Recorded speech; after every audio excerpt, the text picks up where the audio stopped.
बिहार महागठबंधन में सीट बंटवारा फाइनल। बिहार के महागठबंधन में Congress party, RJD, CPI, CPML और एक नई पार्टी गठबंधन में शामिल हो चुकी है, वो है ओवैसी यानी असदुद्दीन ओवैसी की पार्टी, एआईएमएम की पार्टी। और इनकी पार्टी शामिल होती ही भारतीय जनता पार्टी और एनडीए के अंदर खेमे में पूरी तरह से खलबली मच गई है, क्योंकि बिहार के अंदर 17% मुस्लिम वोट बैंक जो कटौती कर रहे थे पिछले साल या पिछले 2020 में असदुद्दीन ओवैसी, अब वो महागठबंधन के अंदर शामिल हो गए, जिसको लेकर के अब यह माना जा रहा है कि महागठबंधन जीतने की ओर तेजी के साथ बढ़ रहे हैं और उनको अब कोई रोक नहीं सकता, ऐसे सूत्रों की खबर है। अब सवाल यह है कि बिहार के अंदर 243 विधानसभा की सीट है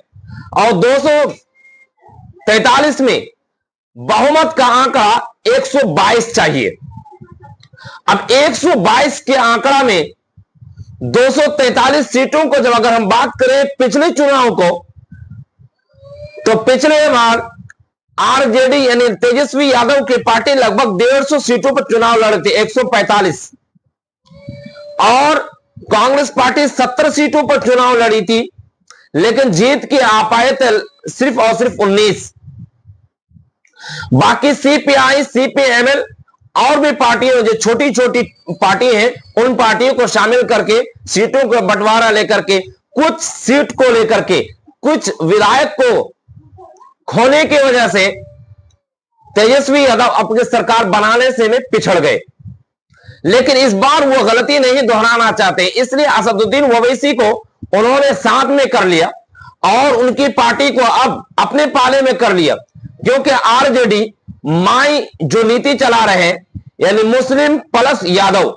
माई पार्टी के जरिए से अब इस बार वोट बैंकों को इकट्ठा करने में महागठबंधन की पार्टी एक नीति और एक नई समीकरण बनाने के तैयारी में है,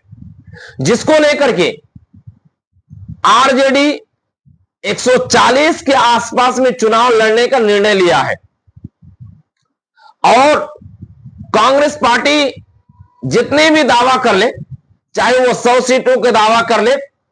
90 सीटों का दावा कर ले, 150 सीटों की दावा कर ले, लेकिन उनकी पार्टी इस बार सिर्फ और सिर्फ 60 के आसपास में उनको सीटें मिलने की अनुमान है, 50 से 60 सीटें। रही बात मुकेश सहनी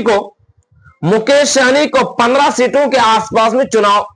लड़ने के लिए निर्णय दिया जाएगा, क्योंकि पिछले बार मुकेश सहनी भारतीय जनता पार्टी के साथ में थे यानी एनडीए के साथ में थे, लेकिन इस बार वो महागठबंधन के अंदर शामिल है। सीपीआई और सीपीएमएल ये दो पार्टियां छोटी छोटी, इन दोनों पार्टियों को 5 से 6 सीटें दी जानी चाहिए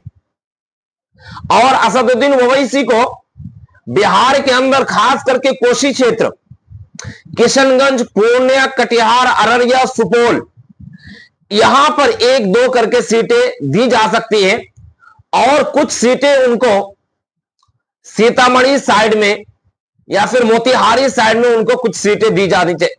सकती है, यानी दरभंगा के आसपास में। ये सारी सीटों का बंटवारा महागठबंधन की तरफ से माना जा रहा है और ये कहा जा रहा है कि ऐसी ही सीटों का बंटवारा होने वाली है। हालांकि इनकी आधिकारिक कोई ऐलान अभी तक सामने नहीं आया है ट्विटर हैंडल की तरफ से,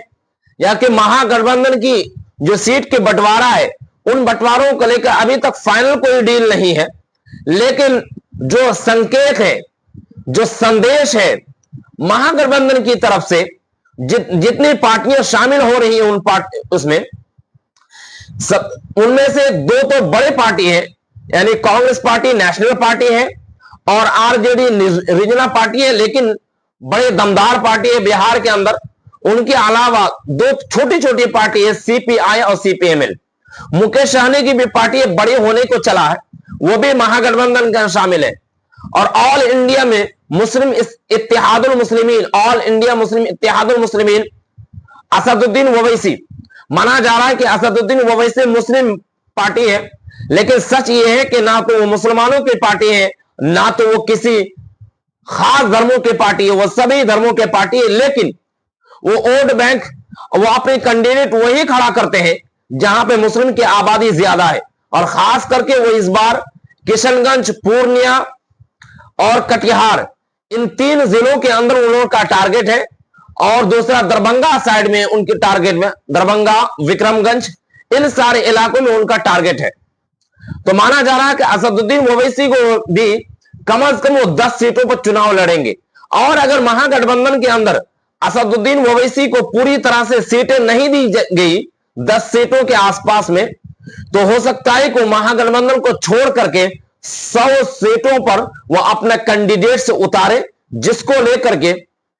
फायदा भारतीय जनता पार्टी और एनडीए को होगा और इनका नुकसान महागठबंधन यानी कांग्रेस पार्टी, आरजेडी और सीपीआई, सीपीएमएल, इन सारे पार्टियों को होने वाली है। जिसको लेकर के इस बार आरजेडी और महागठबंधन यह गलती नहीं करना चाहते हैं। तो फिलहाल इस खबर में इतना ही।